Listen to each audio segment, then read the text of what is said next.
Hi, everyone. Welcome back to another amazing episode on the Unleashing Potentials podcast.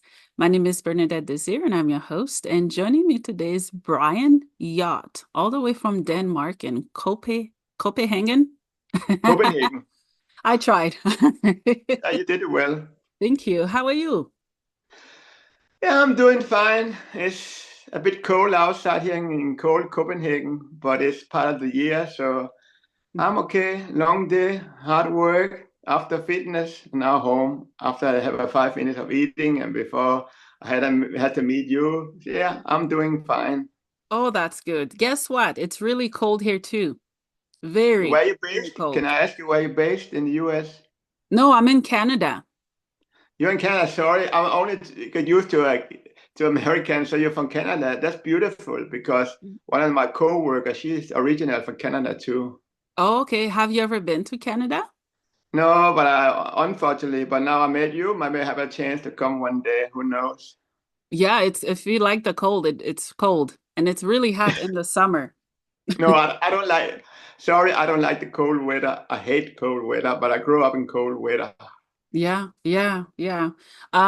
So were you born in Denmark? Tell us a bit more of your background and story. All right. I'm born in a small town in Denmark, and I wouldn't even, I mean, I can pronounce it, but I don't know if you can pronounce it. It's named Slagelse. It's a small place, and I grew up in a normal Danish family life. And Mhm.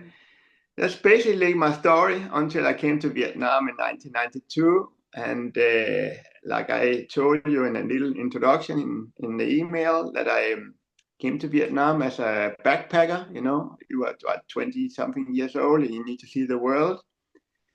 And Mhm. in the street in Saigon, or some people call Ho Chi Minh City, I met all these children who had American fathers and Vietnamese mother. Some had Afro-American fathers.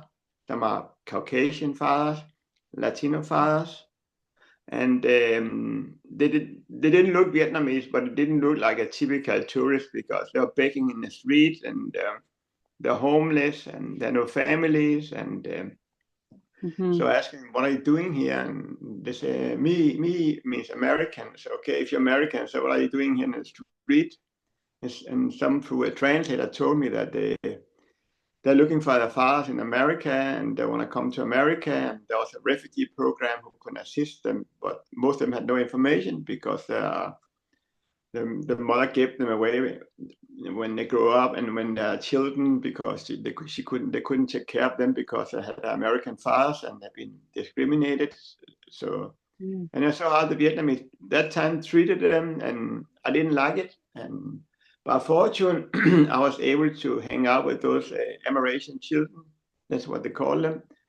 Mhm. And I went to one camp in Vietnam and one other camp in the Philippines for the refugees. And I decided I had to help them somewhere. I mean, I don't hate the Vietnamese. Some people are good, some people are bad, I guess, anywhere in the world. So I had to find a way to help them. And the only way to help them was finding the fathers in the U.S. And in '95, I helped one lady outside the countryside in Vietnam. I located her father in Oklahoma.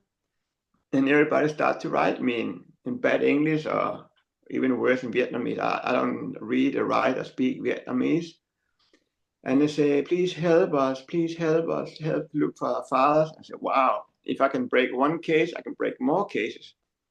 And I realized I can do something that nobody can do. And then we had more Vietnam veterans coming in, looking for the kids in Vietnam, relatives. And I was working together with my best Vietnamese friend, who's still my friend today. And I decided to make a very improvised homepage, put some of the cases up, and just do the hard work and get us more organizations. And yeah, and it keep growing. And we end up in New York Times and Washington Post. Did work with the BBC television. Mhm. It become bigger and bigger and bigger, and we start to have cases from the Philippines, Europe, and all the American fathers.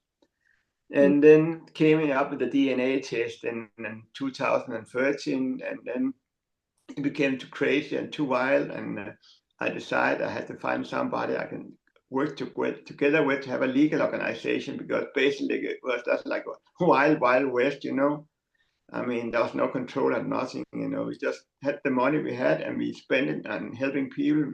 We all volunteers and all just came from the bottom of the heart. And then I got up together with Marnie. She's actually a Canadian born, now live in the U.S., and Angela.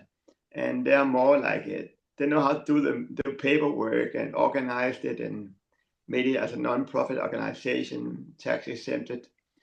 And we kept growing up how it is today. And we had hundreds of cases, mostly in the Philippines today. Some cases in Vietnam, in the U.S., of course, from Germany, Faroe Island, Denmark, Canada. We had Amerasians that came from Philippines to Canada.